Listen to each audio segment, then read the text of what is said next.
Ladies and gentlemen, this is the meeting of the El Centro City Council for Tuesday, May the 7th, 2024. It is 6:11 p.m. and our apologies. We ran from one meeting to the next, so here we are. So thank you for patiently waiting for us. And Madam City Clerk, roll call, please. Councilmember Cardenas Singh, Present. Councilmember Carter, Present. Councilmember Oliva, Present. Mayor Pro Tem Garcia, Present. Mayor Marroquin. Present. And Councilmember Cardenas Singh, will you lead us in the flag salute, please? Please join me by rising. Hand over your heart. Ready, begin. I pledge allegiance to the flag of the United States of America and to the republic for which it stands, one nation, under God, indivisible, with liberty and justice for all. Councilmember Carter, will you lead us in the invocation, please? Please bow your heads. Dear Heavenly Father, we come to you simply saying thank you. Lord, we ask you to go through the school system, Lord. The kids are starting testing, Lord. You go and you touch their brains, Lord. Touch them where they know that they can pass this test. Give them the ambition that they need, and you guide them and lead them and strengthen them, Lord. Go throughout our city, Lord, the north, the east, the south, and the west, and bless us all. In Jesus' name I pray, amen. Amen.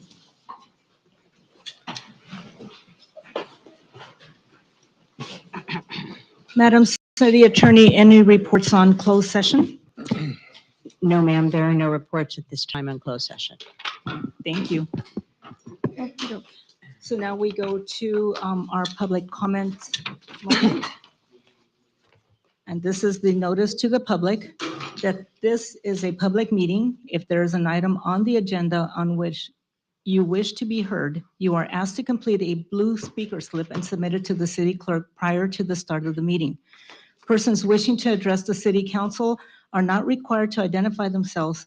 However, this information assists the mayor by ensuring that all persons wishing to address the council are recognized and also assists the city clerk in preparing the city council meeting minutes. When the item is announced and your name is called by the mayor, please step to the podium, state your name for the record. Unless the mayor extends the time, there is a 3-minute time limit for each public presentation. If you wish to address the council concerning any other matter not appearing on the agenda, you may do so during the public comment portion of the agenda. However, you may not show a visual presentation without review of that material. If you do so, you will be considered out of order. And at the moment, I do have, I have quite a few. I have 4 speaker slips. And do we have anybody via Zoom that is wishing to speak, Madam City Clerk? We have none, Mayor. None, okay. All righty. And the first speaker, Jose Luis Gonzalez. Please step up to the podium, Mr. Gonzalez. Thank you. Dear Madam Mayor and members of council, I would like to start by introducing myself. My name is Jose Luis Gonzalez and my wife Socorro Singh, and I live in the HUD complex of Euclid Villa. We have tried to have guests with wheelchairs over, but Camel Towing says we have to have a pass from the complex plus a disabled play card. It is to my understanding that even though parking is private here, California disabled ordinances require the disabled play card to park, and we have been having problems with Camel Towing taking cars to residents because of not possessing a pass at times. This towing company has been making a business of taking cars from our premises by targeting the disabled. Since our friends are in wheelchairs, they cannot park outside of the property. We have 4 disabled parking spaces available, and it's not fair that this is happening to residents, especially the disabled. I informed Council Member Tomas Oliva about the matter, and he says that we do have rights. Please help us address this problem, Madam Mayor, and thank you for your time. Thank you, Mr. Gonzalez.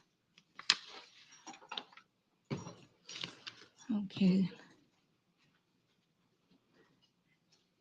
Next, I would like to call up Sabrina Barber, please. Good evening, Mayor Marroquin and members of the council. Sabrina Barber, IID Energy Assistant Manager. And our address is 333 East Barione Boulevard in Imperial, California, 92251. We do have an agenda item, a letter of support. So happy to answer any questions that you may have with regard to our grant application. And otherwise, we thank you for your time and your consideration. Thank you, Ms. Barber.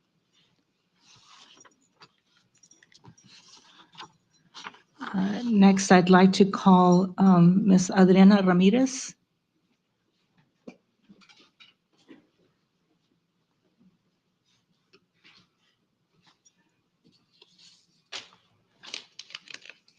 Good afternoon, Ms. Marroquin and members of the council. My name's Adriana Ramirez, and by my career, I am a registered nurse. I have been a public health nurse for the past 33 years. As I enter my retirement, I was seeking a project that I could endure, and I came across Project Food Box. I'm here tonight to present on Project Food Box, and I have a PowerPoint presentation that I submitted. Project Food Box is a project that is a box of food that is delivered to individuals' homes.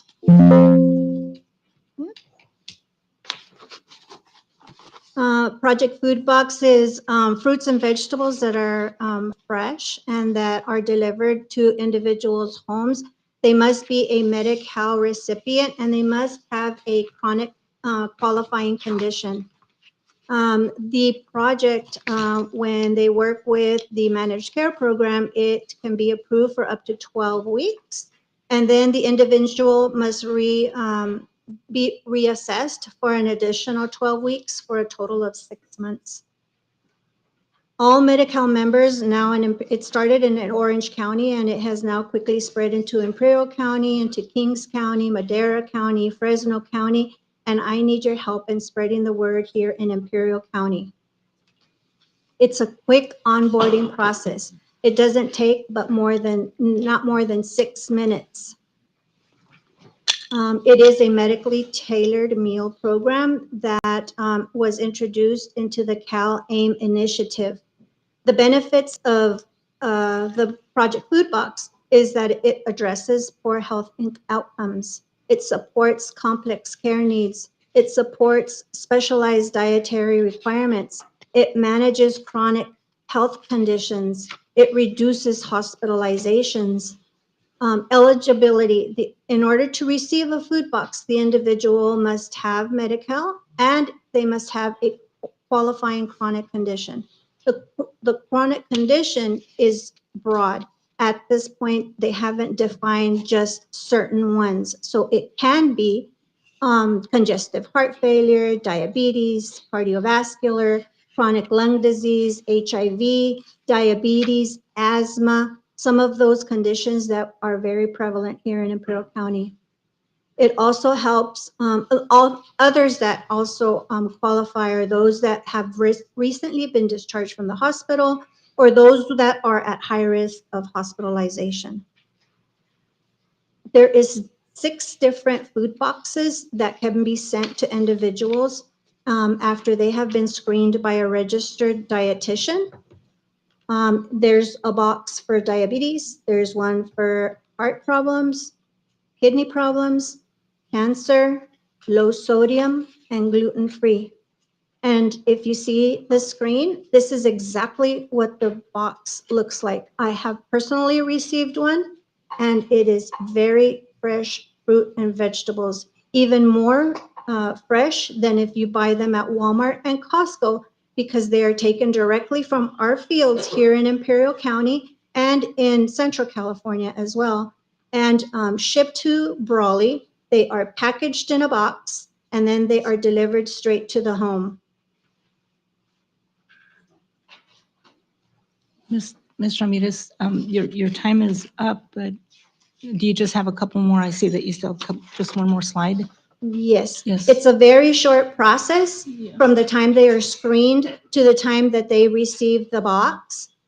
Individuals gather their information. A team of dietitians calls them and determines which is the best box for them. and then it is delivered to the home. I just want you guys to partner with us and to receive and disseminate the information. I have emailed over the information to you all, and I just hope that you are able to distribute and help us get the fresh fruits to our Imperial County residents. Thank you. Thank you, Thank you Ms. for your Ramirez. time. Thank you.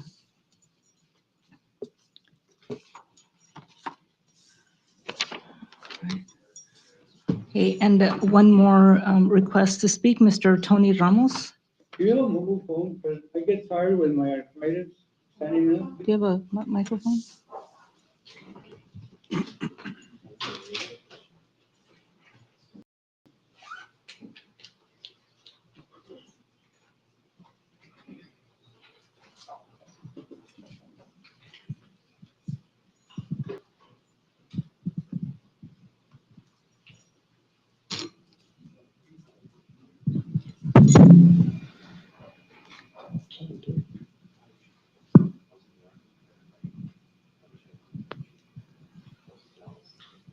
Good evening. My name is Tony Ramos. I live here in Centro. I'm a veteran from the Vietnam era time, 1966, 1970 with the Air Force. Uh, These comments I want to make is because I've been there, I was there. The first complaint I have, or concern I have, is that when I was treated at the Central Hospital last August, I was treated with really an awful way of dealing with emergency treatment. I went in and left worse than when I went in. I ended up having to go to Pioneers Hospital to find out what I had. When I complained, the director didn't sign the complaint response. He just has a subordinate sign, not even sign it. It's just kind of like a form letter where it said that we have met our responsibility. That was it. No investigation, no nothing. Worst off, and I'm trying to say this, I came to a city council. They didn't do an investigation. At the last meeting they had, they didn't even write me a letter. I had to go to Cedric Cesena, their manager, city manager, to find out what happened. I don't know where this is going to go, but I don't want this to affect some of the people that I'm backing up here for other offices. So I want to go to city manager Cesena, so I won't put the jeopardy of the people running for office in question. The second thing is that I was at the board today to discuss how judges Nunez, Gonzalez, and Deputy DA Marcus treated me in a complaint I filed. It was really, really bad. The clerks wouldn't give it to the judge, the plain Judge Nunez and Gonzalez, which was a judge that heard our case, a friend of mine's case in civil court, acted more like it was a criminal court than a civil court. So to me, Judge Nunez, Judge Gonzalez, and DA Marcus, I question their ability to lead us. And I have filed a complaint with the commission and give me a minute, Commission on Judicial Performance to investigate this. A week ago, I sent it. I got a response within an hour, and they're investigating this now. I don't want these people to feel like they're victims. The victims are the people because the court system is not. Is it time? Yes. Okay, I'll finish up. Mr. Ramos. Because the victims are the people going to court that are not having their day in court. Lastly, I'd like to, and really, man, this guy here, look at him, Cedric, look at the way he's dressed. Always sharp, always very professional. This guy is if I had a son, just like my two sons, I'd run into my home, Cedric. This guy, what do they call it? Diamond in the brush? Yes. And I say this with all my heart because he's got professional Ramos. training, emergency, a fireman, everything. Mr. I know his Ramos. parents, and I'll tell you what, this guy is going to go places, okay? So, John, I just want to tell you that. So your time is Thank up, Mr. Ramos. Kate, thank you for your comments. Thank you, audience. And I'm not a troublemaker, okay? Just represent the rest of the people. Thank you. Oh, thank you.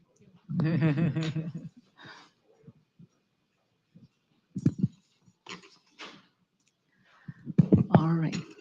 Okay, ladies and gentlemen, and so now we move on to presentations. And wow, this month we have quite a few, and I'm honored to be able to present proclamations. First, to our National Water Safe. This is National Safety Water Month, or Water Safety Month. Excuse me, I got that transposed there. Alrighty, so is that you, Miss Rebecca Korfman? Hello. Hello. Would you like to say? Oh, you want me to say it now? Or Yes, Oh, okay. yes. Okay. So in recognizing National Water Safety Month, it just puts an importance and an emphasis on the reasons to learning how to swim and why these precautions and safeguards are made for pools and home pools and for our citizens alike. And just some few quick stats. I mean, drowning is the leading cause of accidental deaths for children 4 years and younger.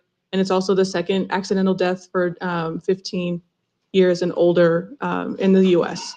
So it just really puts into perspective of how important it is and how many people, especially here in the Imperial County, that do not know how to swim, or the importance of learning just as the basic water safety habits that they can learn to be safer when they're in the water, whether they're around the water, or when they are on the water as well. So with this, the Aquatic Center, we work diligently to not only serve the children of our community, but also the adults as well, ranging from 0 to there is no age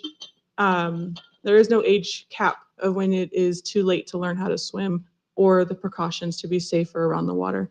And so I just want to make that known to our public that we do have our summer programming, and our swim lessons are already posted on our website.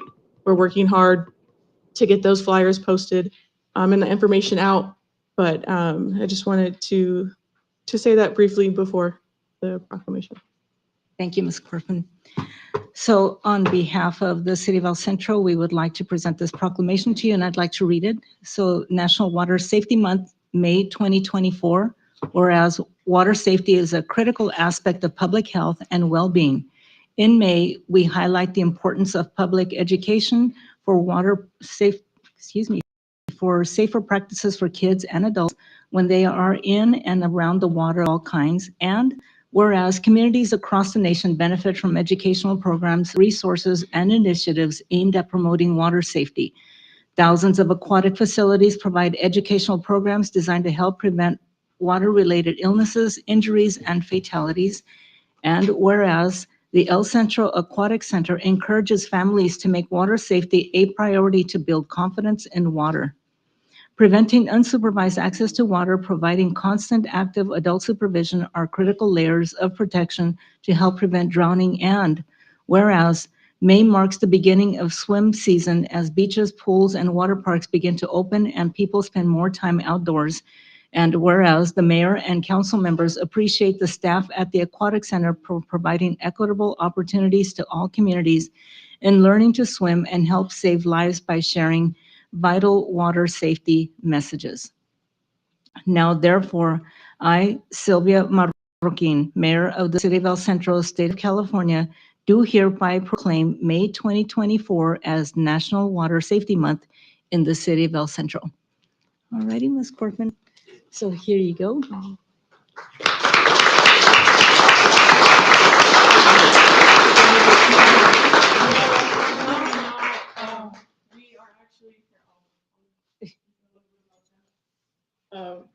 I am the only one that was able to sneak away just for the brief moment. We are starting to do our new staff orientation this week and prepping for that.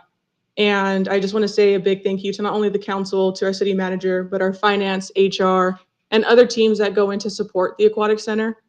This summer, we will be having our largest summer staff to date, with a total of 50 lifeguards that will be employed by the City of El Centro.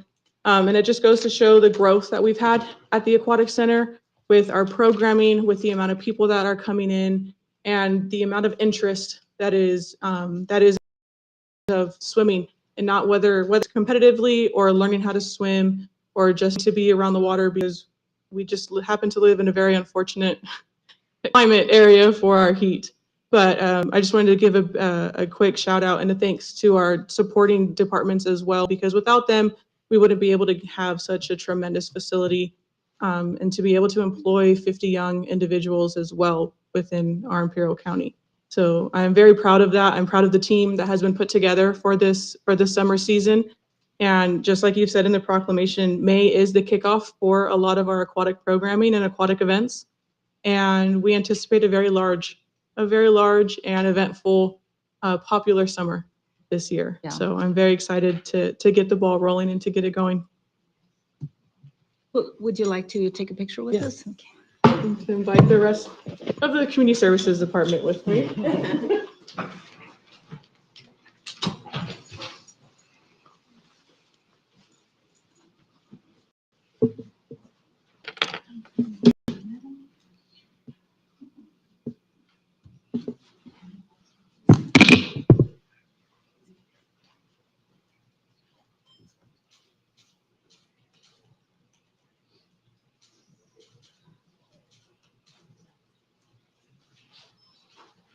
The most clicks wins. Thank you.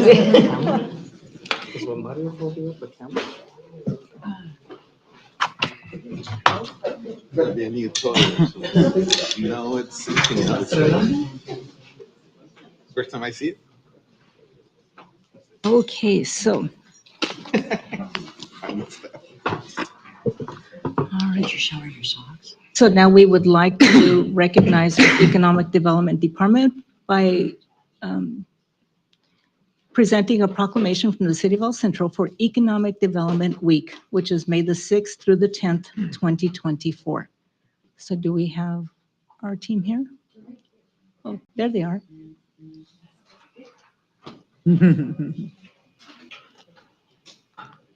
We all love the mic, don't we? I said, who's Not- going to not only- speak? And they're like, none of They're us. not just camera shy, they're mic shy, you know? Yes. So I just want to introduce them. You know, Stacy Mendoza, she's our Economic Development Manager. We have Bianca Sanabria, who is our staff assistant. And then we have our two specialists, Susanna and Clara. And they're a fantastic team. I think one of the things that we don't highlight enough is so much work that goes into the various economic development programs and improving quality of life. A lot of what we do, economic development, is constantly evolving and changing. And so a lot of what they do is very innovative. And they really, really take all strides. We worked on different art programs. We worked on different business loan programs. And so they really, really take on every single mission. And they work as a team. They're a great, great group of people to work with. I don't know if you want to highlight anything else, Ms. Stacy? I just want to say thank you. Not only do I have a team that I work with, but we have a wonderful director who leads us and pushes us and teaches us all in together. I don't think people realize in economic development, when you think of economic development, people think businesses. Well, it's not just businesses. It's providing a community for all residences to prosper and to be able to recreate and just have a good place to live. That's what draws your businesses in. So we have housing, we have business development, we have capital improvements, mural art, it's a wide variety of stuff that people don't realize goes into economic development. And I couldn't ask for a better team to work with me on all of it. So thank you. Well, thank you, ladies. So now I would like to read the proclamation to you.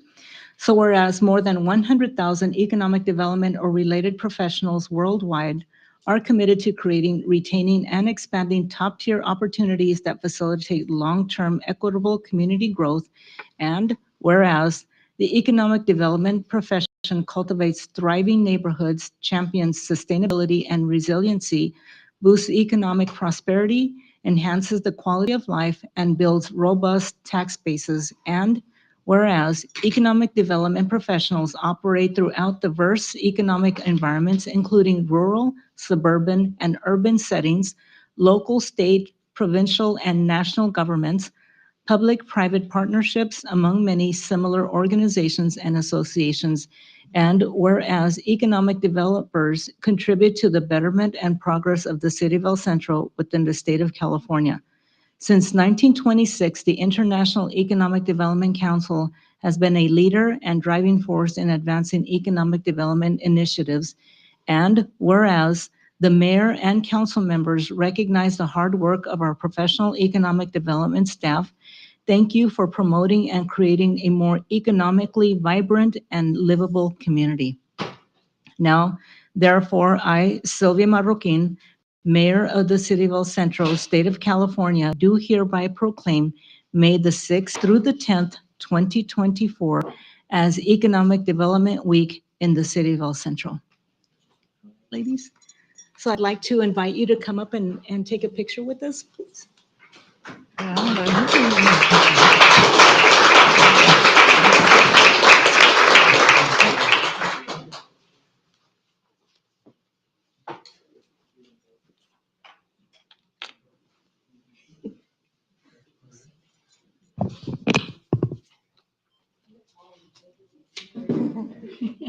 No, Stacy, it's okay. There's nothing wrong with being tall. Thank you, ladies. Thank you, ladies. Thank you for your hard work.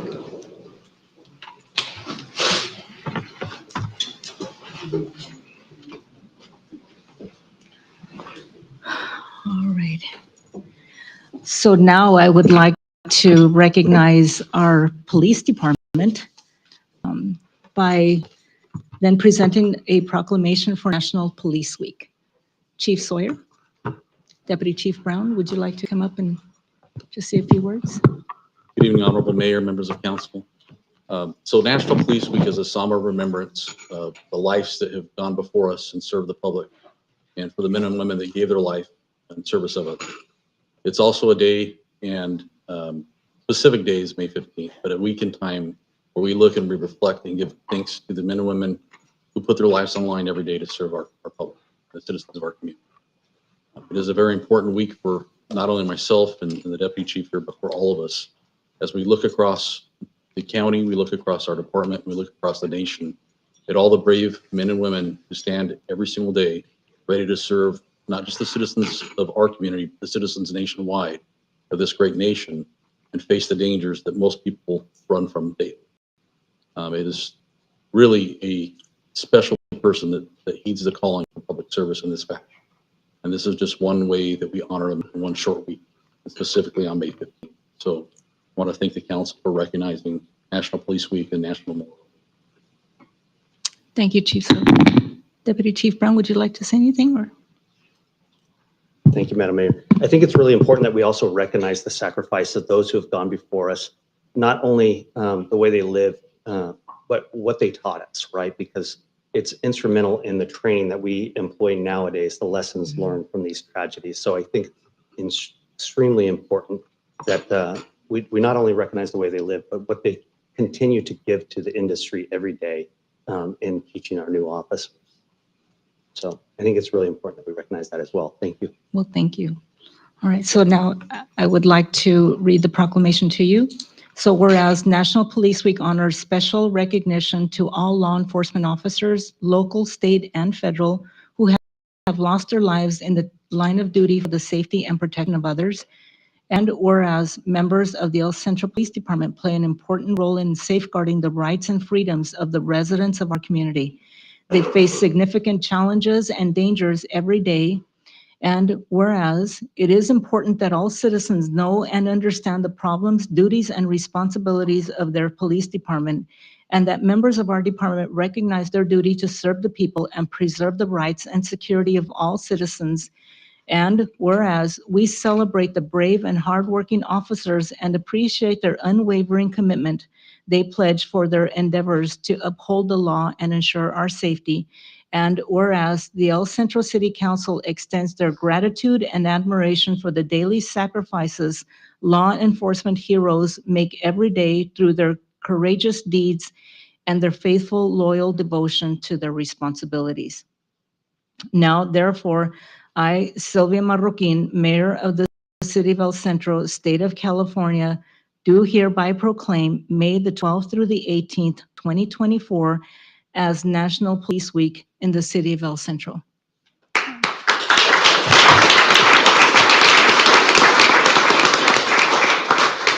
Thank you, Mayor and members of council. So you mentioned the word heroes, and we have a number of the heroes with us today, so I'm hoping that you'll Yes. indulge us and allow us to have our hometown heroes come up and Yes, I join us for a was- photo with I council was today. gonna say that we have quite a few of our, This of our is heroes. here certainly with us. about them because I tease them that all I fight now is carpal tunnel and paper cuts. They fight crime. This is truly about the men and women that serve our public and Yes. specifically a portion of them that are here today. So if you'll indulge us with the photo, we would love to get Yes, one of with council. course. Thank Yes, you. yes. And if you want to Thank see the officers get scared, it's when they ask them to come up for photos. So they'll run towards gunfire and run away from cameras.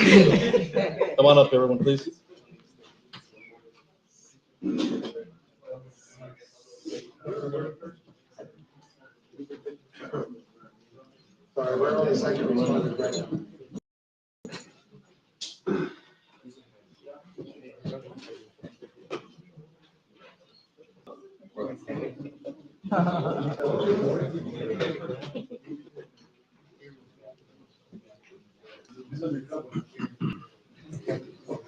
Are we gonna be able to get everybody in? Yeah. The white line? Uh-oh. No, but then we're gonna cut out. Well, should we have some of the officers come up here? Yeah, or- let's, do we need Can someone you guys on get it? top? Or do we fit, Amelia? Can some come up on top? Yeah.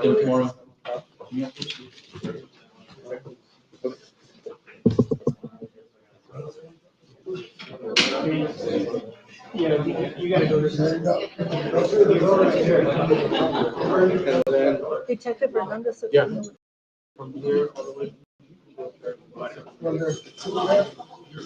Get them on.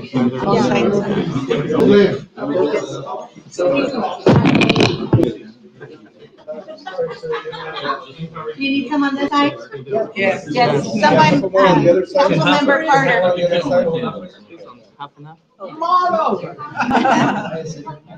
Party's on this side. That's right, that's right. Come on. We're gonna need a couple more on On the other side? Let's push some of the chairs back. Pull a couple of chairs back. Also stand on the chairs. Hey, stand on the chairs so they can see you. I think we did it. huh? I appreciate it, gentlemen. Oh, squeeze in, guys. Who's in it? Pretty good. Look at the screen. Yeah, I know, that's what I was looking at, yeah. Ay, look at- Mario, you're blocking Emilio's. All right, here we go.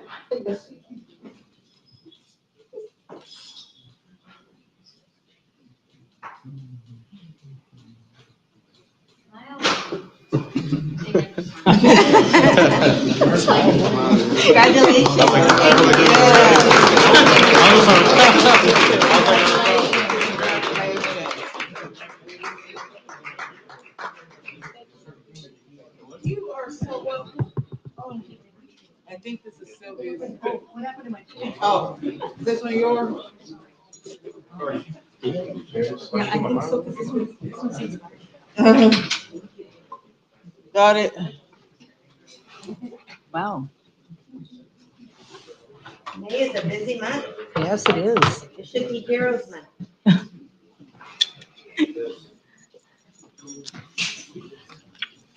Okey-doke. Okay, so.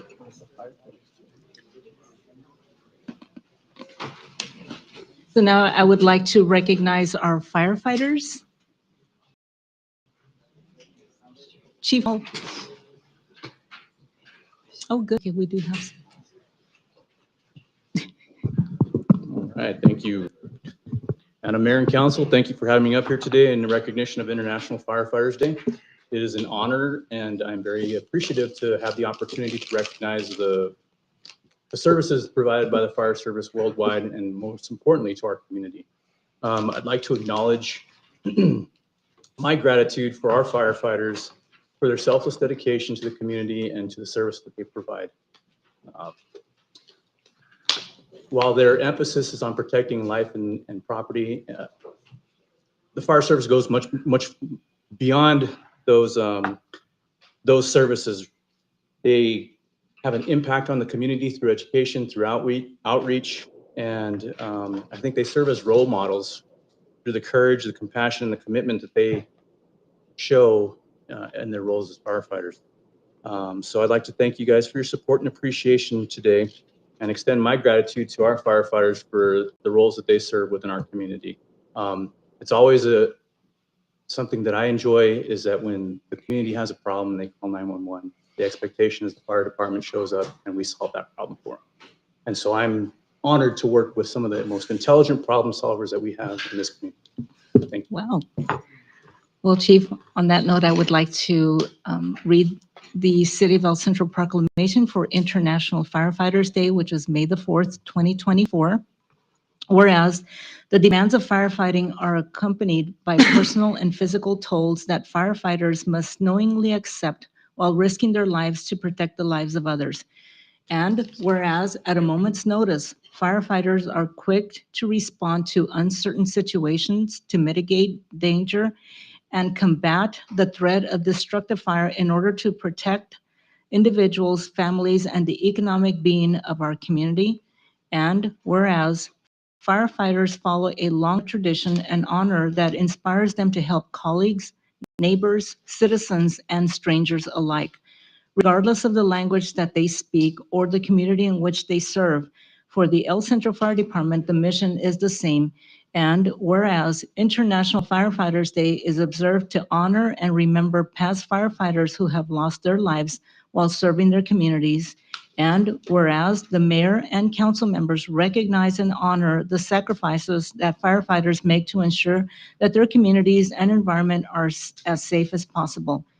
Thank you to the El Centro Fire Department for their countless hours and dedicated service.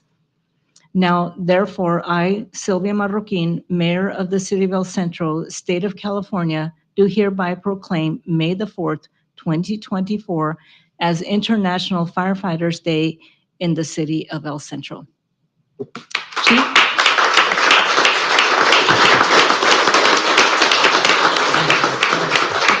Do you have your team here with you?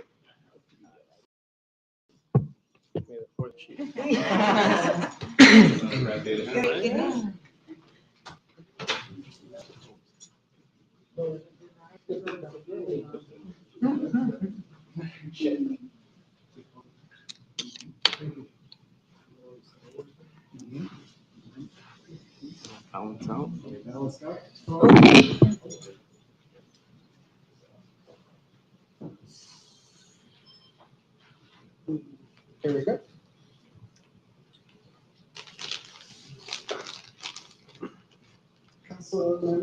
Yes, this way? Yeah. Okay. Sorry. Does my hair fit? All right, here we go.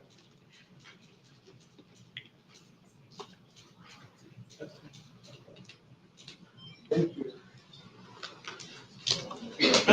gentlemen.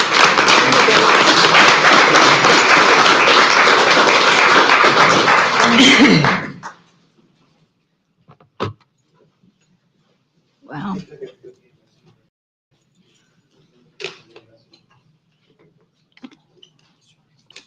Okay.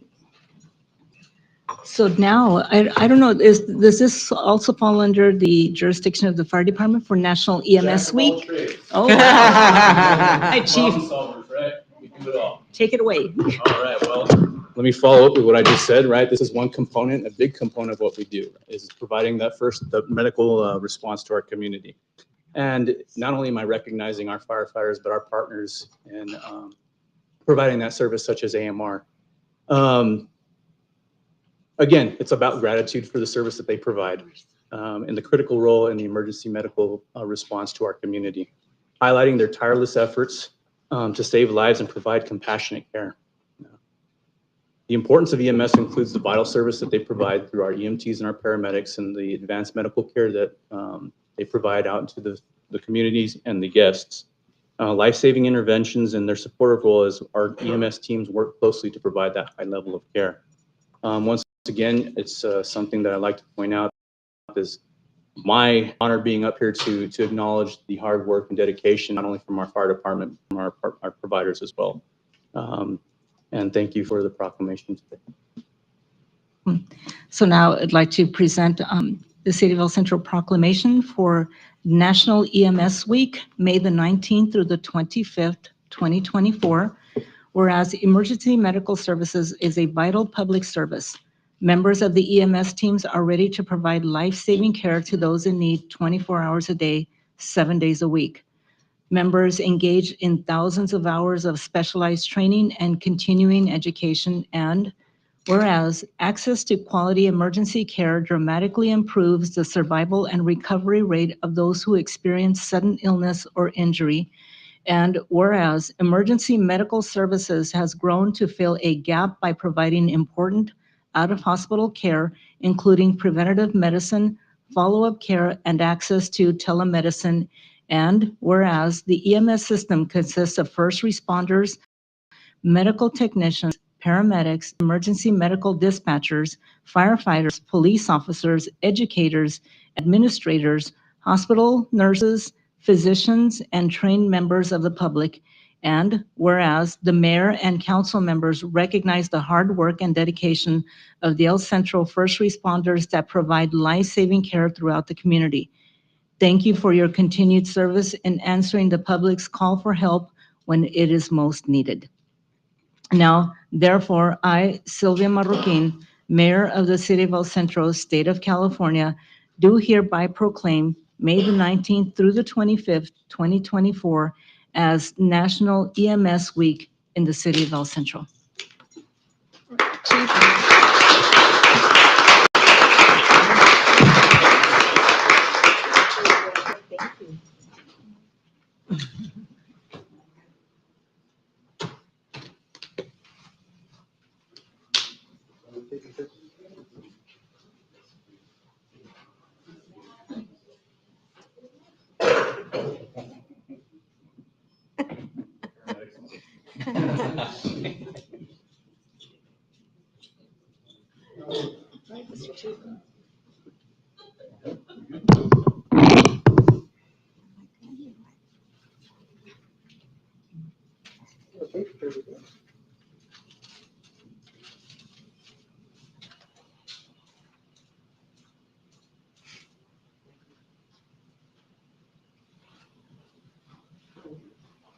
Right.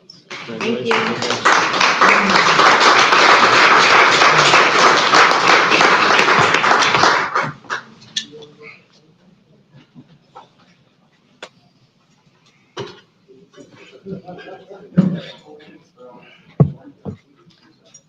Okay, and last but not least, we have Professional Municipal Clerks Week. And our city clerk, Ms. Norma Wiles, would you like to come up?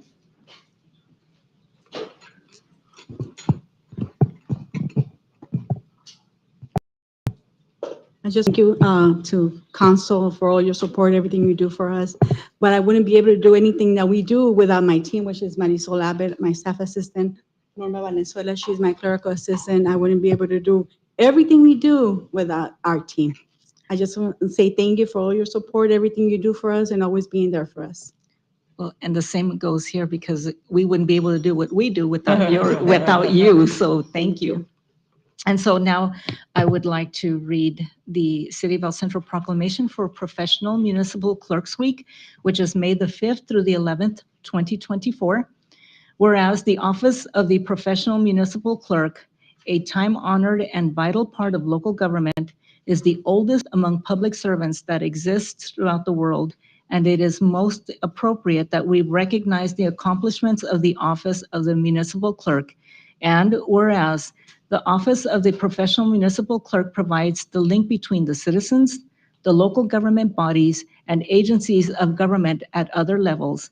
And whereas municipal clerks have pledged to be ever mindful of their neutrality and impartiality, rendering equal service to all citizens, they continually strive to improve the administration of their duties through education programs, workshops, and annual meetings of their state and county. And whereas municipal clerks serve as the information center on functions of local government and community.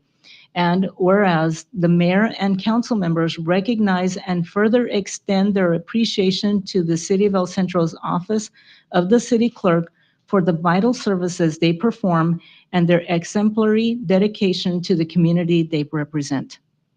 Now, therefore, I, Sylvia Marroquin, Mayor of the City of El Centro, State of California, do hereby proclaim May the 5th through the 11th, 2024, as Professional Municipal Clerks Week in the City of El Centro. Thank you. Thank you, ladies.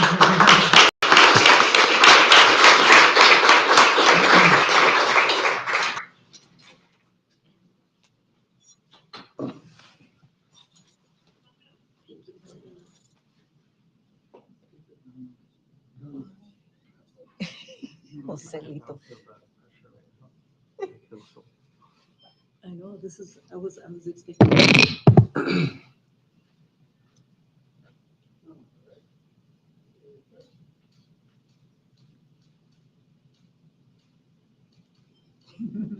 Thank you.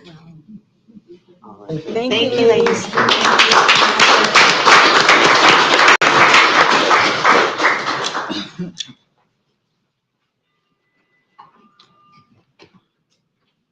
Wow, I think this set the record for the most presentations that we've had in quite a while. So thank you to all of those that received proclamations. You know, we also, you know, wouldn't be able to do our jobs and feel safe in this community without you. So thank you. So now we move on to the consent agenda, which is quite extensive this meeting. And so we then will move forward with approving items 7 through 19. Does any of my colleagues have any questions, comments, or? No? So it looks like it was moved by Councilmember Martha Cardenas to approve and seconded by Mayor Pro Tem Garcia. Please vote. And so the items on the consent agenda passed 5-0. Okay, and now we move on to new business. And so we have a budget update presentation for fiscal year 2024. And our Finance Director, Carla Chaparro, will be presenting.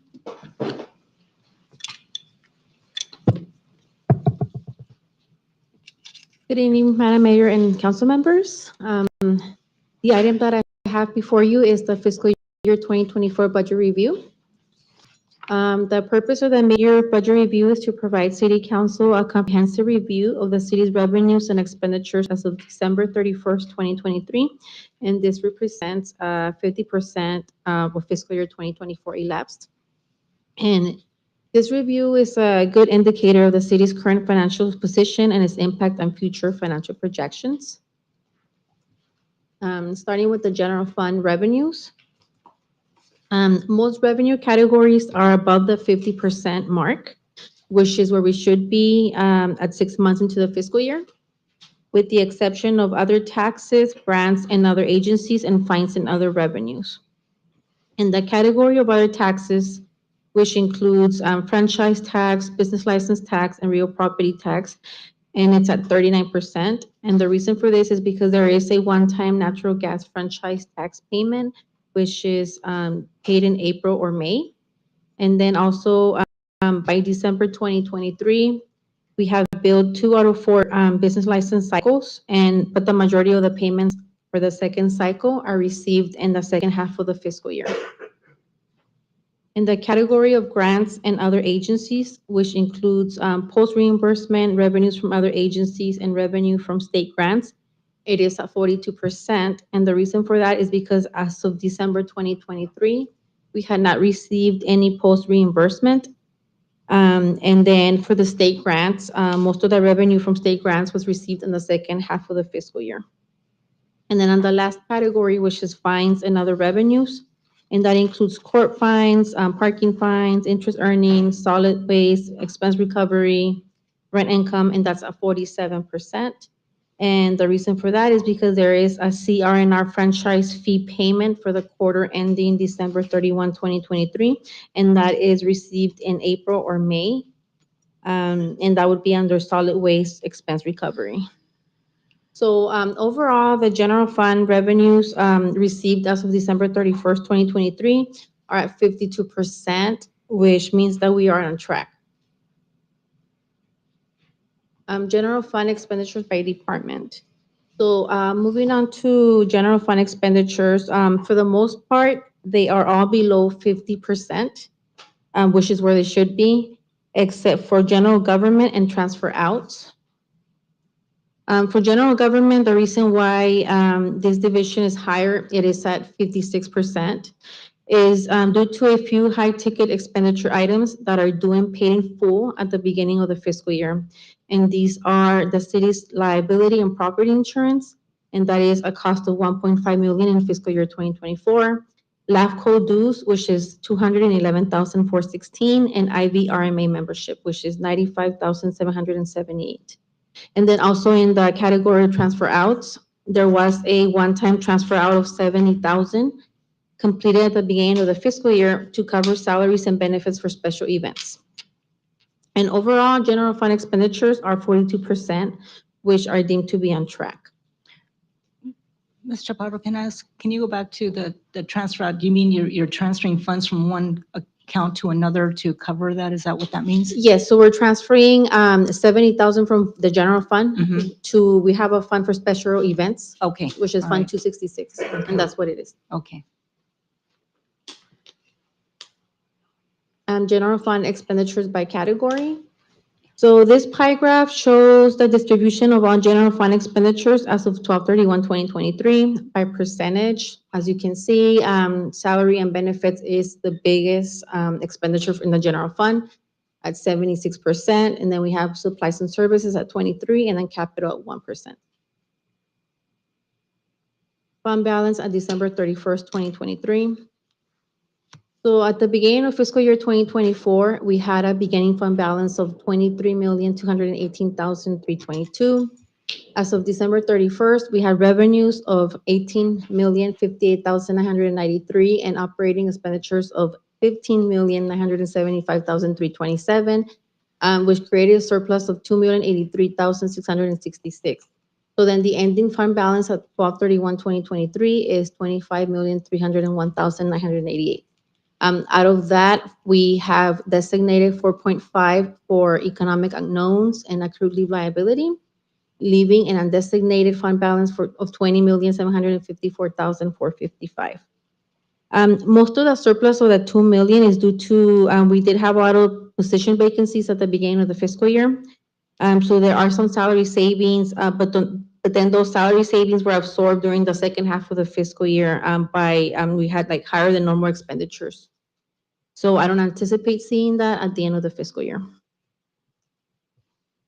And then moving on to the enterprise fund, starting with water. For the water fund, we had total revenue of 5,340,005, and that's 55%. And then total expenses of 4,347,844, and that's 40%. A small net income of 992,161. Both revenues and expenditures are where they should be. And then moving on to the wastewater fund. Total revenues were 5,146,217. That's 52%. And then total expenses, 5,557,130, a small loss of 410,000. But also revenues and expenditures are where they should be. And overall, the financial results for the first 6 months of the fiscal year look adequate and are deemed to be on track for both general fund and the enterprise fund. Any questions?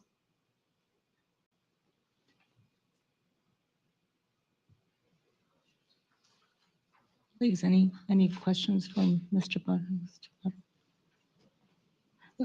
Can you go back to the previous slide, please? So the small loss, well, 410,000 is not a small number, but what is that attributed to? That is because our revenue at that moment, as of December 31, 2023, our revenue was less than our expenses at that moment. And would you say that we're in better shape now? We should be, but then our expenses are also growing really fast. So I would say we are. I can check for you and I'll let you know. So Madam Mayor, if I may, the budget would assume a loss of 5.2 million.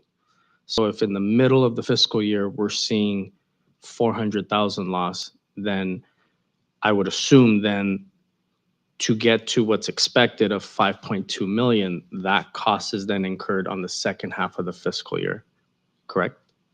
So So- what is the totality of the 4.8, if I'm doing my math right, million that is expected to be incurred in the second 6 months of the fiscal year to validate a expected loss of 5.2 million?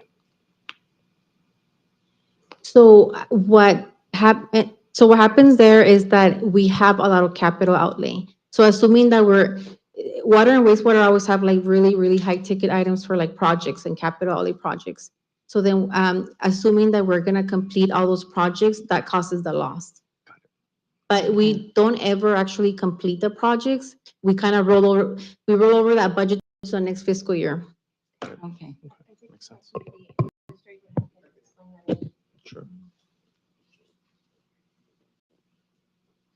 Well, thank you. I know the numbers look big and scary. Good evening, council members.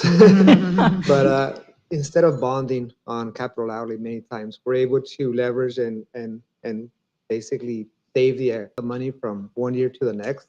That's why you'll suddenly see one year that there's more money in the reserve, and we're waiting for a capital improvement project. So you'll see a net cost. That means that we're building the project that we. That's all it means. Oh, okay. And the sinkholes didn't help this year. So, Mr. Campos, right now, based off of the fiscal year budget and the year to date, we're looking at another 6 million in total non-operating expenses. Is that the capital project that you're? Yes, so you'll see that on our operating expenses, and it's got built into their capital as well. And are those expenses expected for the next 6 months? No, so we work very closely with finance, so we know where we're at and phase out the projects as needed. And pretty upcoming attractions, we're going to be approving, and I know you approved the master plan for water and sewer. So we'll get a better idea of future projects coming up. But based on what we have, that fund is fine.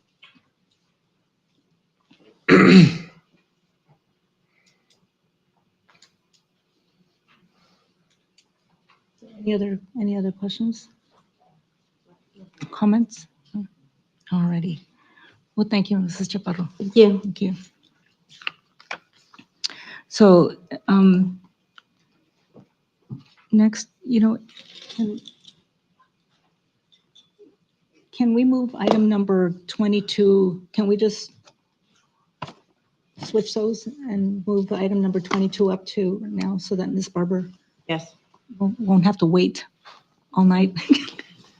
So, alrighty. So now we are going on to the IID is requesting a letter of support for their federal grant application through the Department of Energy's Grid Resilience and Innovation Partnership Program. Presentation by Mr. Cedric Cesenia, our city manager. Good evening, Madam Mayor, Mayor Pro-Tem, and council members. So the item before you is a request that our office received from the Imperial Irrigation District for a letter of support and partnership for their federal grant application to the Department of Energy's Grid Resilience and Innovative Partnership Program. For background, the application for IID, they're looking to fund a program of Advanced Distribution Management System, ADMS, which is basically a very sophisticated software and hardware system designed to enhance electricity or electric grid efficiency. By integrating advanced software and smart equipment. Basically what this does, it monitors and controls grid components, ensures reliable power supply. So it improves the grid resiliency as well as gives it flexibility against the extreme weather that we suffer here in Imperial Valley. As such, it also protects against climate change threats. It does ADMS assist in accelerating transformative projects, ensuring all communities have access to affordable, reliable, and clean electricity anytime and anywhere. As far as the benefits to the Imperial Valley, to El Centro, and also the Coachella Valley, as it's a service area for the IID, it enhances electricity supply reliability, If there's a power outage, for example, there's quicker response times to return to normalcy. It improves distribution efficiency and readies for technological advancements into the future. This grant aids in ADMS implementation modernization by the IID and how they manage the grid and reducing outage frequency and durations. Therefore, this item stands before you for the approval of the request for a letter of support from the Imperial Irrigation District for the ADMS project. Madam City Clerk, I'm having brought me to the main screen, so I'm unable to. You took you out of the screen? Yes.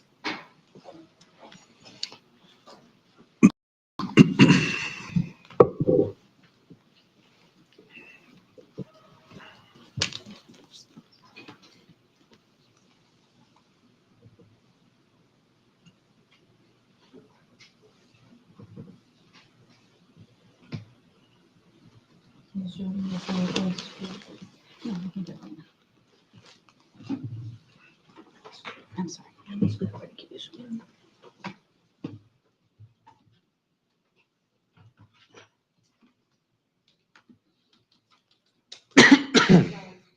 No, that's okay. That's okay. Thank you.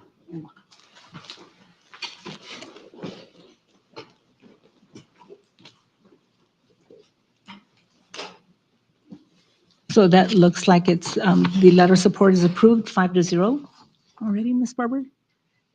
Thank you. Thank you. Okay. All right. Okay, so now we'll go back to item number 21, which is the emergency electrical repairs resolution for the old library. Mr. Abraham Campos, our Public Works Director and City Engineer. Good evening, Honorable Mayor and council members. So I have another emergency, unfortunately, to ask of you tonight. As you know, the Valley Center Point Plaza, over where the old library is at and the new library is at, is vacant. We've been doing our best to keep it safe, clear it out, but unfortunately, over the last few weeks, we had two incidents where um, the electrical system had been vandalized. One of them initially caused power down to the main structure, where Mervin's, Miller's Outpost, and the mall was. We were able to restore some temporary power, but they went the second time and removed the remaining power that was there. We coordinated with IID, taking interim measures to make sure that the site is safe, and we restored temporary power to the old library, so the systems for burglary and alarm are active. However, we do need to take action and do some permanent repairs and get power fully restored at the old library site, which we intend to continue using for city purposes. In the meantime, with that, I'm asking for an approval so we can continue doing these repairs. Thankfully, this was already in the budget, as the demolition of that area is already there. So it's not a budget request, it's just a way to advance the repairs, or at least a portion of the repairs that were already going to be performed as part of the demolition. So with that, I'm looking for your support on authorizing the emergency repairs to the library. Okay. And we're just waiting on Councilmember Oliva.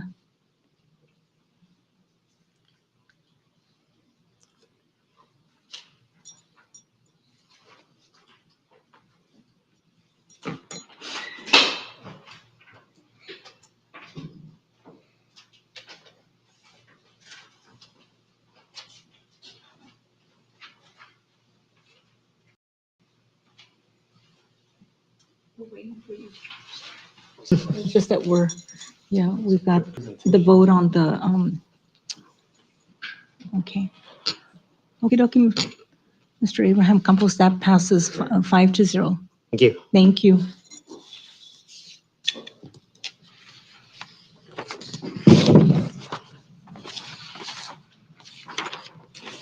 So now we move on to item number 23, discussion and any necessary action regarding the acceptance of the 2023 General Plan Annual Report and the California Department of Housing and Community Development. Mr. Angel Hernandez, Director of Community Development. Take it away, Mr. Hernandez.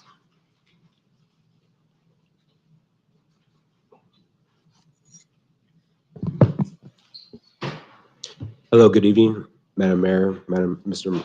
Mayor Pro Tem, and members of City Council. The item before you is a report that the Community Development Department has prepared on our general plan. And this is a report that we should be preparing annually and submitting to the state. So first thing I want to talk about is what is the general plan? I know we kind of hear about it, but I did want to spend some time talking about it, about how we implement how we implement it, and our why the decisions that we make in the city regarding development should be consistent with it. So the general plan has been known as the Constitution for Development, the Blueprint for Development, and the way we use this is whenever the city is developing or considering changes to our development regulations, like our zoning code, which tells what type of uses belong in certain areas of town, the subdivision ordinance, which says how a lot of times our streets and neighborhoods should be laid out. We need to prove, we need to say how that would be consistent with our general plan. Also, when we're looking at individual projects, we also need to look at their value and how they are consistent with the general plan. So what the general plan essentially is a lot of diagrams, maps, goals and policies. So I just kind of like screenshot a couple of the notable ones. I think a lot of people have seen the land use map, which says what type of uses belong in what areas of town. And also this is the major difference between this and the zoning map is that it also looks at the areas outside of the city limits within the sphere of influence.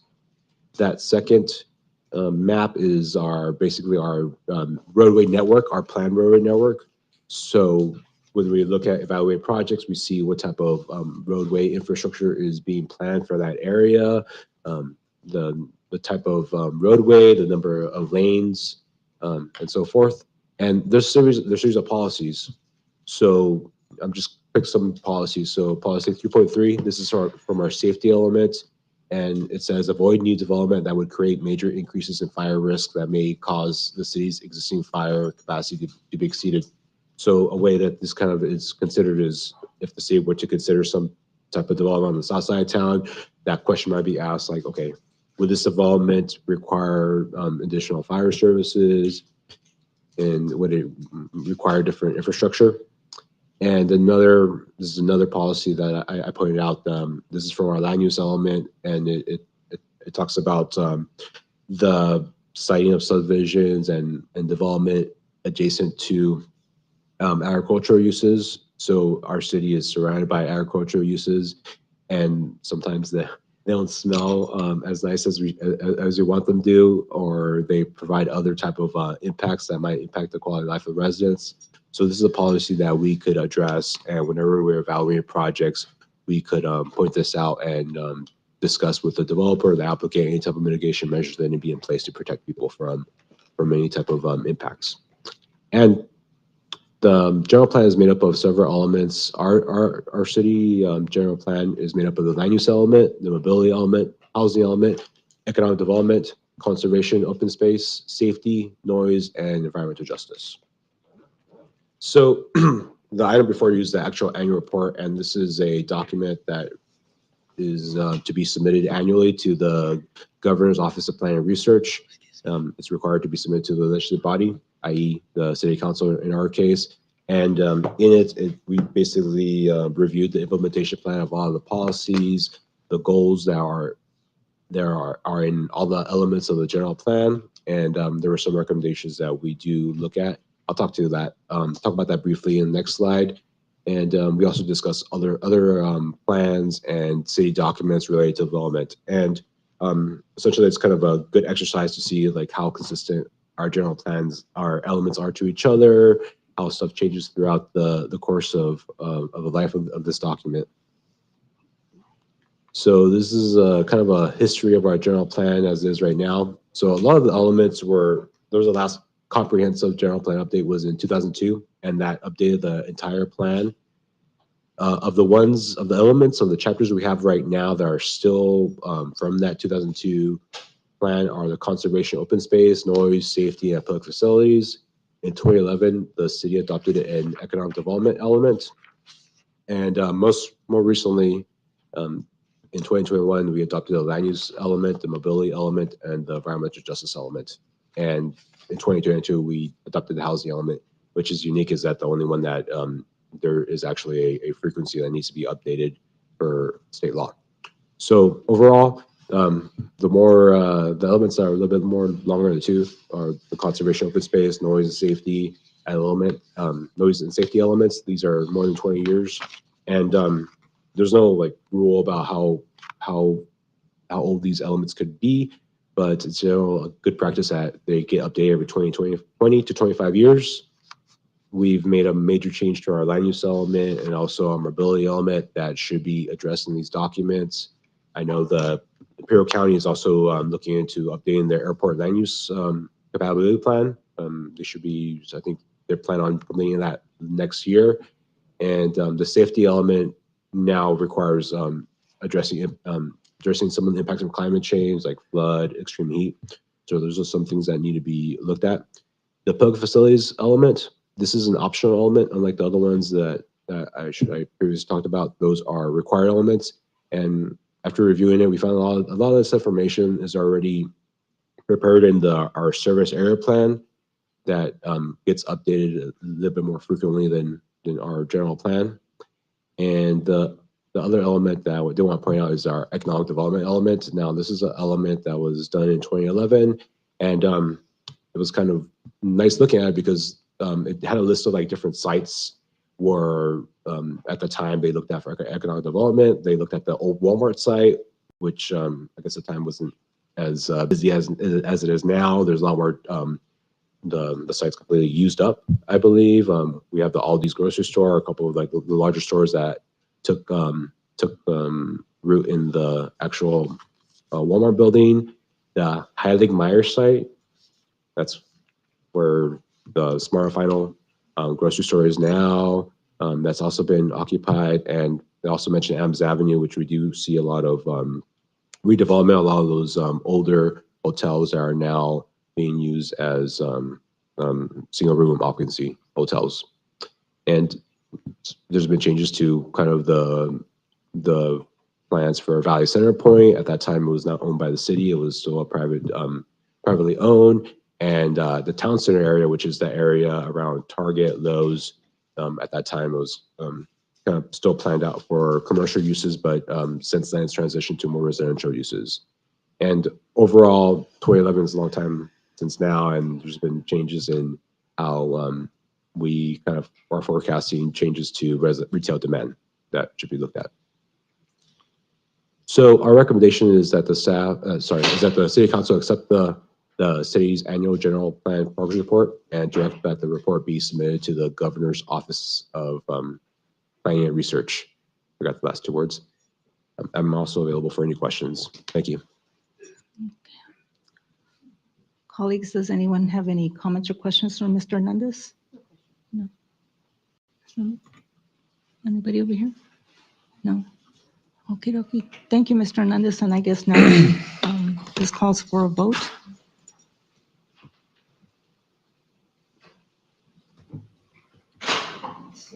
Submission of the plan is approved 5-0. Okay. Alrighty. And so now we move on to the task reports.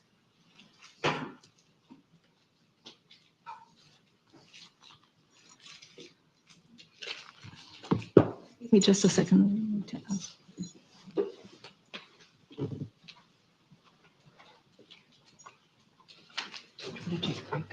Right now? Yes.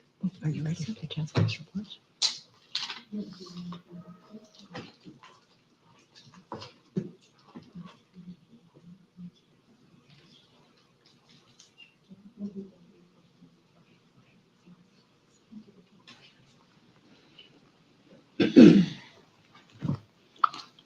Okay.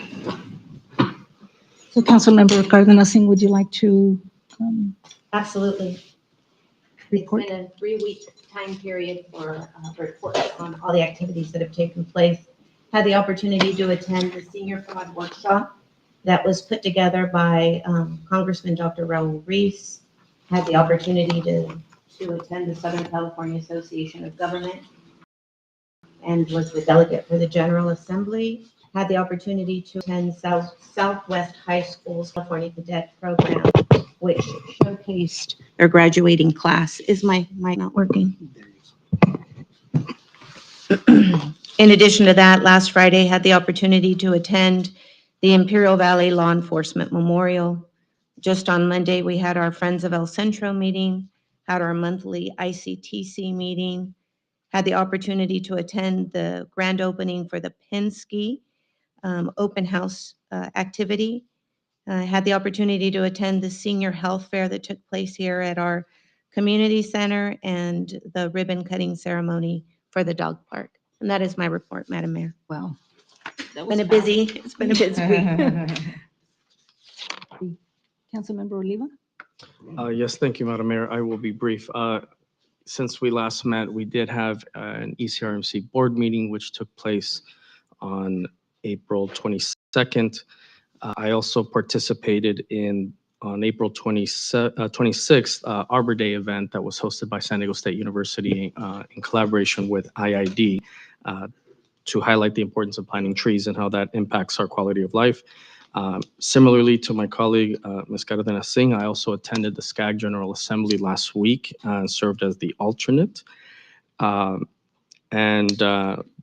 joined the mayor in proclaiming National Nurses Week at ECRMC yesterday. So with that, I conclude. Wow. Councilmember Carter? Yes. Hello. That wind had me, I thought I was getting better, and then the wind took me for a whole nother turn because my asthma, but I have to keep pushing. That's what I say. So I hope you can hear me. I did attend our film commission meeting, and we have some projects that are coming up, but she said we can't talk about them yet.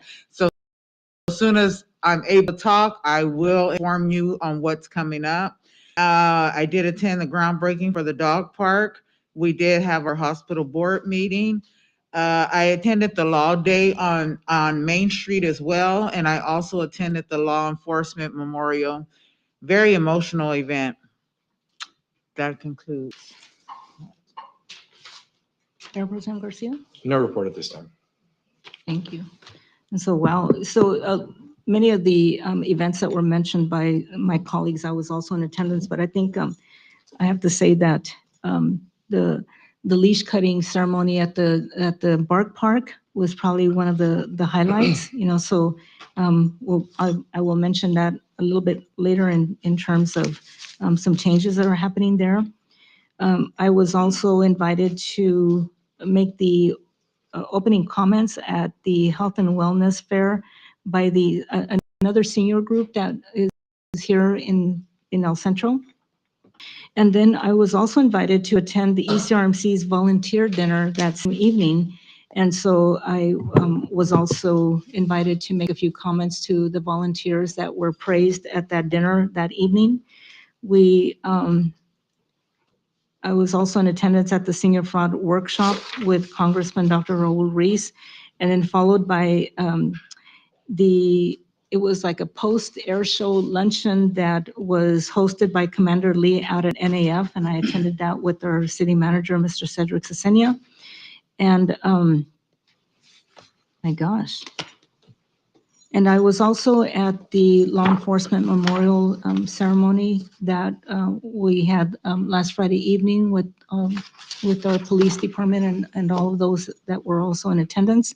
But I also have to highlight that I was invited to be a judge at the Margarita Challenge along with Chief Bernal, so that, that I really do have to say that was a very fun event, and the venue and, the weather was just, perfect for that event. And it was just a lot of fun, I have to say that. So, and I'd also like to mention some upcoming events. So we have, I'm not even going to try to pronounce this word, okay, but we have the Alice in Wonderland themed tea party that is coming up at the old post office pavilion this coming Saturday from 2 to 4 p.m. Admission is $30 per child, and an adult must accompany them, and the adults are $10. Okay, so for more information on that event, please call our Parks and Recreation Department at 760-337-4555.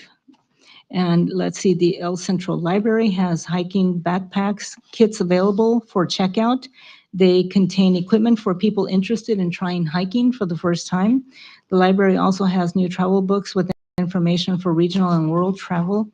And if you'd like more information about how to check those out or more information about backpacks themselves, please call the library at 760-337-4565. So the Bark Park, we extended the hours at the Bark Park.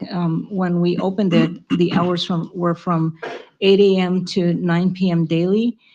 However, we do have quite a few residents that, they go out to walk their dogs even earlier than that. So we've extended the hours from 6 a.m. to 9 p.m. daily, and that change is permanent. Okay.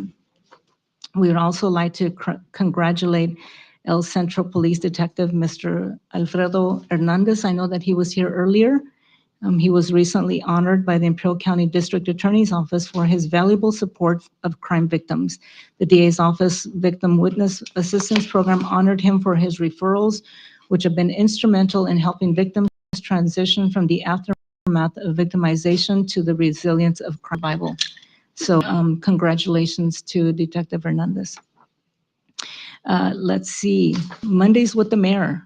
So this coming May the 20th, we will be at Viva Antiques in downtown El Centro, which is located at 495 Main Street. We will start at 6 p.m. And I invite the community to come out and talk to me about anything related to the city, whether it be a concern, a suggestion, a comment. I invite the community to come out for that. And we have a big event coming up, which is the ribbon cutting of the South Imperial Avenue extension, which is scheduled for Wednesday, May the 22nd at 9 a.m. at the intersection of South Imperial Avenue and Wake Avenue. We invite the public to come out for this historic event. The extension will be open to traffic the very next day. And, I asked the community to please refer to our social media sites for more information on the event. And we really do encourage all of you to come out for that, because it really is something that has been long awaited. Okay, so that concludes my report, but I'll move it over to our city manager, Mr. Cedric Cesenia. Madam Mayor, I'll be brief. I attended some of the very same meetings or events that you guys attended. It was my pleasure to be there. My dog made its debut at the dog park, Bark Park leash cutting. So he's available for photo sessions if anybody's interested. Outside of that, that's pretty much, we did have one additional new member to the city family. We had the swearing in for a new animal control officer, which is a returning employee, former employee who returned back to the city workforce. And I know that the next few weeks will bring the growth to the city workforce by about 5 to 6 people. So I'm looking forward to that into the next couple of weeks. Thank you. Okay. And before we adjourn the meeting, I'd like to call for a short break. We have an additional portion of the mayor's comments for after the break. Alrighty. So give us about about 5 minutes or so? 5 minutes, be good. Okay, alrighty.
We'll now resume the meeting from this short pause. Okay, so Madam City Attorney, please take. At this point in time, the council is about to begin a process that I have not certainly seen it undertake during my here. This process under norms and procedures, section 17, the City Council Centro policy. That section has been provided to all the council members and is available to any member of the public who requests it. The council may, but is not required to take formal action against a council member for a violation of law in serious or continued violations of law or adopted policies. However, that occurs only after a censure procedure. The censure procedure begins when a council member submits a written complaint to the mayor. The complaint requests a censure hearing. The complaint states the alleged violations of law or serious or continued violations of law or city policy. The complaint includes all supporting evidence known to the submitted council member. You have before you a written complaint, and in that written complaint, all points that I have just pointed out have been met. In addition, you have before you a response to a portion of the written complaint submitted by the person against whom the complaint has been filed. A copy of the complaint was provided to the council member involved as soon as possible. The mayor will now go forward to carry out the request under the city's censure policy. I have received a request under the city censure policy, section 17 of the norms and procedures. The request meets the initial requirements of that policy. The city attorney has advised that the following steps are required by that policy. In taking these steps, I want to emphasize that I am carrying out city policy. No determination has been made regarding the allegations. As required by law and the policy, the council now will determine whether to begin the process of investigation of the allegations consistent with due process. As noted, I have received a written complaint requesting censure. The complaint is from Councilmember Oliva regarding Mayor Pro Tem Garcia. To summarize the content of the complaint, Councilmember Oliva states that based upon his personal knowledge, first, that Mayor Pro Tem Garcia was inebriated during the April 2nd, 2024 City Council meeting, and second, that Mayor Pro Tem Garcia did not attend a League of Cities Policy Committee meeting on March the 22nd in 2024 in Burbank, but instead was drinking at a bar located at the venue where the meetings were held. Mayor Pro Tem Garcia has submitted a response which is included. He responds that he attended the meeting. The complaint is a public document, as are the norms and procedures. I now will ask the city attorney to summarize the provisions of the city policy. Under the city's policy, once the complaint has been provided to the mayor and she has summarized it, she will move forward with a series of votes. First, she will ask if a majority of the council wishes to have the complaint investigated. The involved council member may vote on this action. The action must be added to the agenda with a 4/5 vote, and followed by discussion and then a majority vote on whether or not to proceed with the investigation. If the investigation proceeds, the mayor will appoint a second council member to serve as the ad hoc committee conducting and overseeing the investigation. So that the mayor is one of the members of the ad hoc committee. Neither the involved council member nor the council member filing the complaint will be on the ad hoc committee.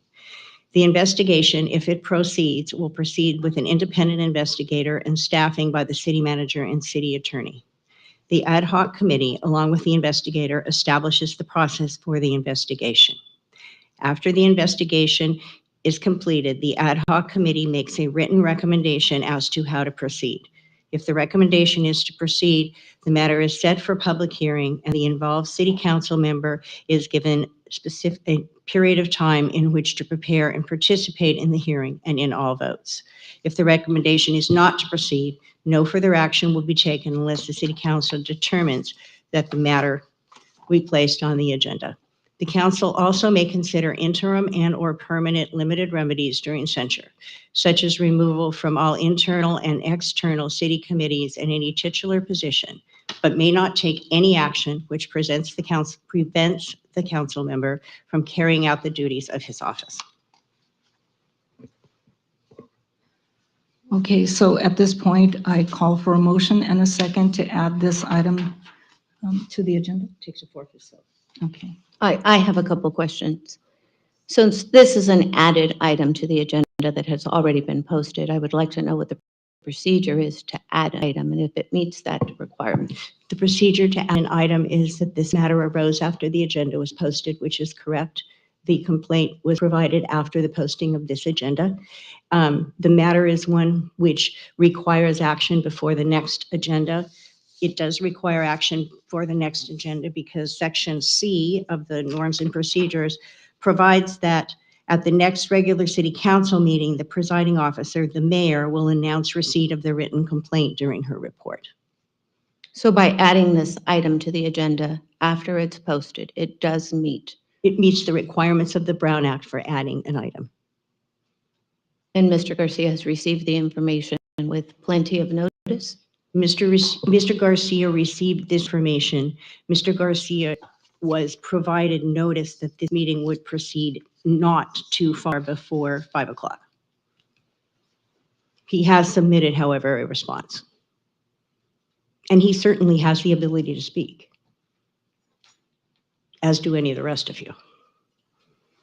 Mr. Garcia, you received the notice and the information? I received a phone call 20 minutes before our special meeting for the hospital that this was suddenly going to be put on the agenda, which I do not believe is appropriate timing. But however, you did receive notification of the complaint yesterday. Is that Yes. correct? Yes.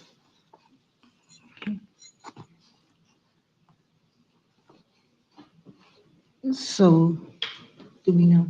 Are there any other comments? Any other comments, questions?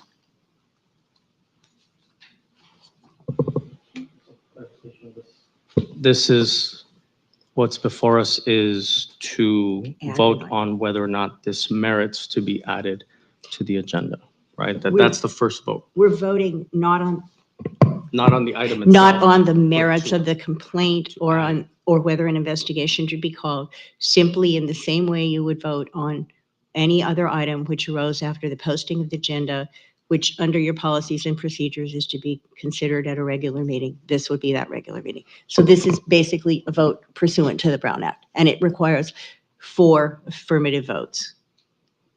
So, Madam Mayor and Madam Clerk, I'd like to make a motion to add this to the agenda. I need a second.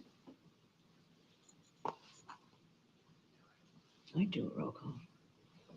I'm going to do a roll call, Norma, please. Councilmember Cardenas Singh? There's only a motion. There has not been a second. Second. Well, then, So we need a second. okay, well, I will second that motion. Councilmember Cardenas Singh? Yes. Councilmember Carter? Yes. Councilmember Oliva? Yes. Mayor Pro Tem Garcia? No. Chairman Marroquin? Yes. Motion passes 4-0. Okay, now. Now, the next vote that you're going to consider, now that you've added it to the agenda, is discussion and a vote on whether or not there should be formation of an ad hoc committee, which at the same time is an authorization of the investigation. And I want to make it clear that this investigation is done by an outside investigator, that any and all the information that Councilmember Garcia has provided would be given to the investigator along with the complaint and any other information that came up.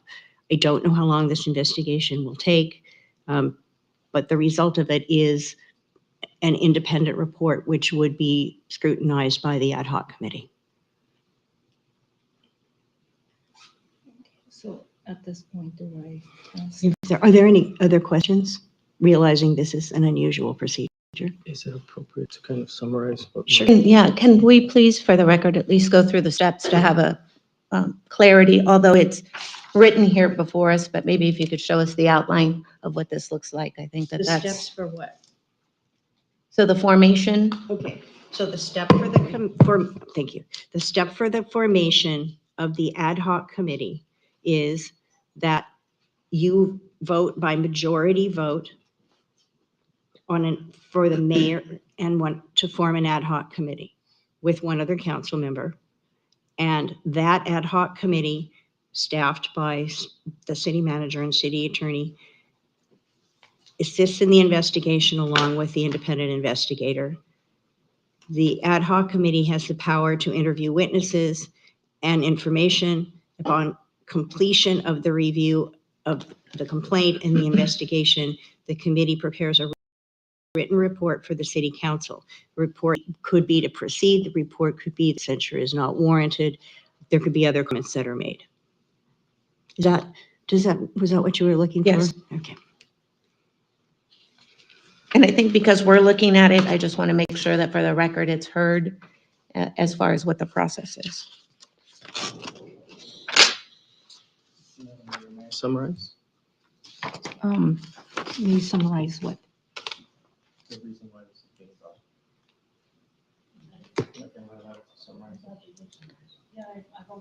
Okay. Yeah. Then would you like me to say nothing? I think we've already received a written We don't- documentation. Yeah.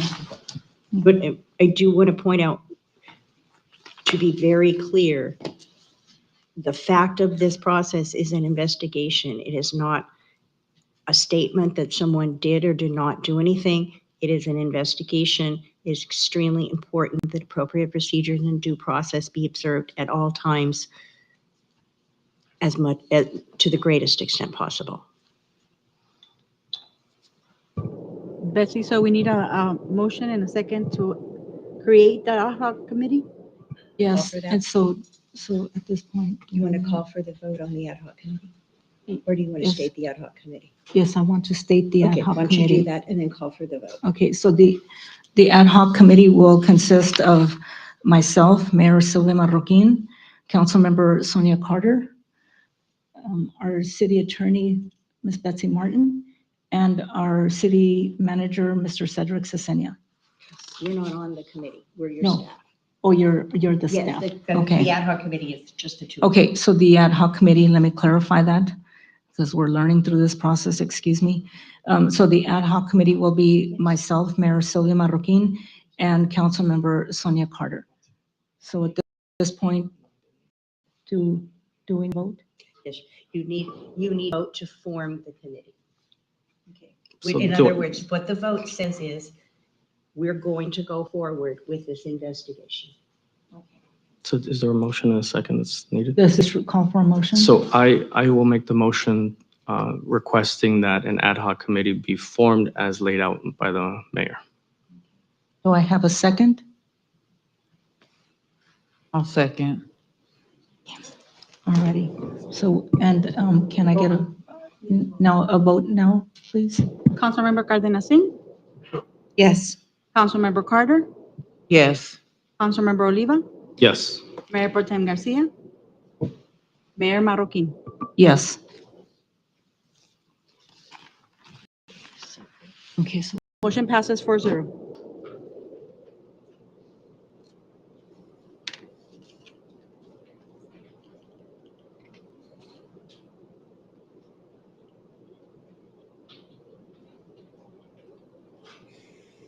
So depending upon the recommendation, the city council will proceed with a public hearing or determine to take no further action. In any hearing, the city council member who is the subject of the complaint must be provided time to provide a defense. Any action taken will be by resolution, making findings supported by substantial evidence. In the interim, during the investigation, I request that Mayor Pro Tem Garcia step down from his internal and external committee assignments and from his role as the Mayor Pro Tem.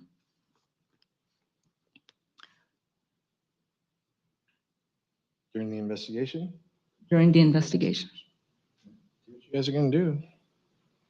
Okay, so I take that as that you agree to step aside from those duties? I will, and I'll provide a defense. Okay. So at this point, let's see. Okay, so at this point, go right to there. Okay.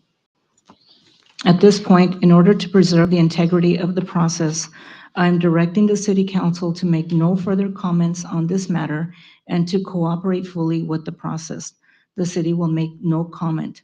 Please direct any questions to the city manager or the city attorney until this matter returns for council consideration. And at this point, I now adjourn the meeting.